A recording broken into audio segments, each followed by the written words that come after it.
దాని పేరు మార్చుకున్నాడు. టీఆర్ఎస్కి వెళ్ళి బీఆర్ఎస్ అని పెట్టిండు.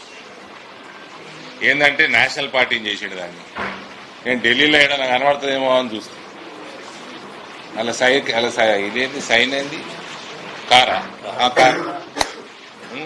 కారు ఢిల్లీలో ఏదైనా తిరుగుతుంది అంటే ఆడ తిరుగుతలేదు. సరే తెలంగాణకు వస్తేనే ఈడేమని ఉన్నదా అంటే ఈడ కూడా తిరుగుతున్నట్టు లేదు. మా రాకేష్ భాయ్ చెప్పాలి కార్యమైందో.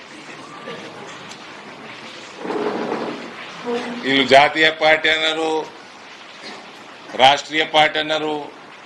ఇప్పుడు ఉత్తర తెలంగాణలో నడుస్తున్న ఎలక్షన్లలో కూడా ఇలా క్యాండిడేట్ దిక్కులేరు. ఏనంటే బిడ్డ తిరుగుతూ ఉంటుంది, కొడుకు డైలాగులు కొడతా ఉంటాడు. ఎలక్షన్లు కొట్లాడుతున్నారా అంటే ఒక్కడ అభ్యర్థి పెట్టదు. కాబట్టి వీళ్ళని ఆ కేసీఆర్ని చూడని కోరు ఫామ్ హౌస్ పోయి కలుస్తా ఉన్నారు. టైం వేస్ట్ చేసుకోకండి. ముసలోడిది అయిపోయింది, ఆ రాజకీయం అయిపోయింది. ఆ పార్టీ రేపో మాపో దుకాణం బంద్ అవుతుంది.